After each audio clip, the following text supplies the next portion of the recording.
In 1991, Polaroid was worth $3 billion. They held over 60 patents on instant imaging technology. They were selling cameras in every mall in America. They were the name in photography, so dominant that taking a Polaroid became a verb, the same way we say Google it today. And in just 10 years, they filed for bankruptcy. Here's how a company that literally invented instant photography got beaten by the very thing they were trying to replace.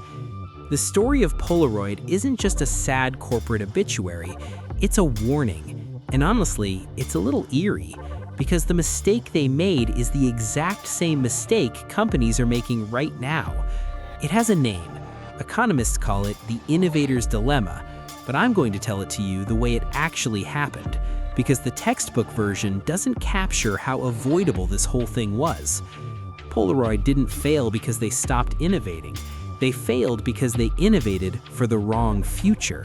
They were building a better horse right up until the moment the car showed up. And the car? It was something they actually saw coming. They just decided it wasn't a threat. Polaroid started in 1937, when a Harvard dropout named Edwin Land had a simple but borderline magical idea. What if the darkroom came with the camera? Land was obsessed with light, literally. He'd spent years developing polarized filters for sunglasses and military goggles. But in 1943, his 3-year-old daughter asked him why she couldn't see the photo he'd just taken of her right now. And that question changed everything. 4 years later, in 1948, Land demonstrated the first instant camera at a meeting of the Optical Society of America. It produced a sepia photograph in 60 seconds. The crowd lost their minds. By the 1970s, Polaroid was a cultural phenomenon. The SX70, this sleek, folding, gorgeous piece of industrial design, put instant photography in the hands of everyday people. Andy Warhol used one constantly. It showed up in living rooms, at birthday parties, at every American family reunion from coast to coast. By their peak in the late 1980s, Polaroid was pulling in over $2 billion in annual revenue. They employed nearly 20,000 people. They were the Apple of their era, a design-forward, cult-status technology company that made products people genuinely loved. Everyone thought they were untouchable, but they had one fatal blind spot. Here's where it gets painful. In 1989, Polaroid's own engineers began developing a digital camera. They called it the Helios project. It worked. It was real. And when they brought it to leadership, the company's executives looked at it and made a decision that still haunts business schools today. They shelved it.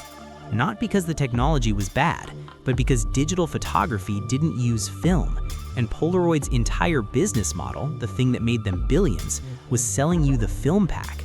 The camera was almost the loss leader. The film was the razor blade. Digital cameras had no razor blade. It seemed rational. It was rational for the business they had built. What they didn't account for was the business being built against them. Sony, Canon, and Kodak were pouring resources into digital.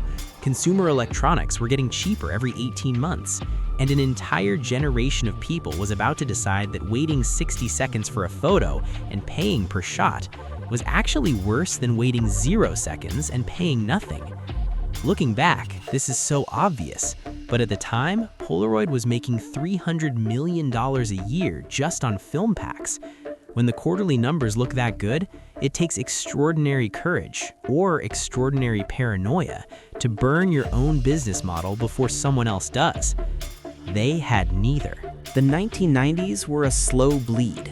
1992, digital cameras begin appearing in professional markets. Polaroid dismisses them as a niche for journalists. 1996, digital sales to consumers begin climbing. Polaroid responds by launching new film products. 1998, digital camera sales in the US exceed 1 million units for the first time. 2001, Polaroid files for Chapter 11 bankruptcy. $950 million in debt. 18,000 employees.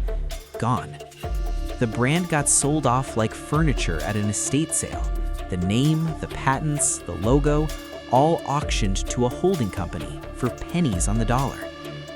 The people who worked there described it like a slow-motion disaster they could see coming but couldn't stop. One former employee said it felt like watching someone you love forget who they are.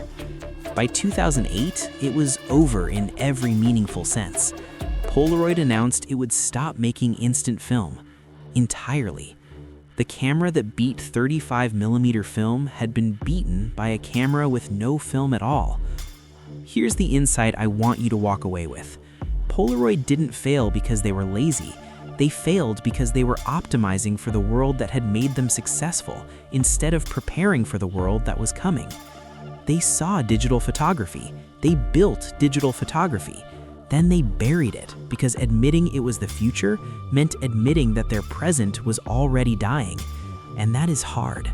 That is genuinely psychologically hard for any organization to do. Now look around at today's landscape and ask yourself, who is doing the same thing right now? Which streaming service is protecting its DVD licensing deals while Netflix rewrites the rules? Which smartphone maker is protecting its hardware margins while software eats their moat?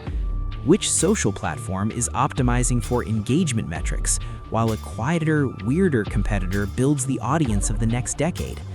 The pattern is always the same. The cash cow blinds you to the burning barn. Polaroid's story isn't a story about film versus digital. It's a story about what happens when the thing that made you great becomes the thing that makes you fragile. Every week, I dig up another one of these. Companies that had everything, saw it coming, and still lost. Subscribe if you want to see that. And if this one hit different, drop a camera emoji in the comments, because apparently that emoji carries a whole different weight after what we just talked about.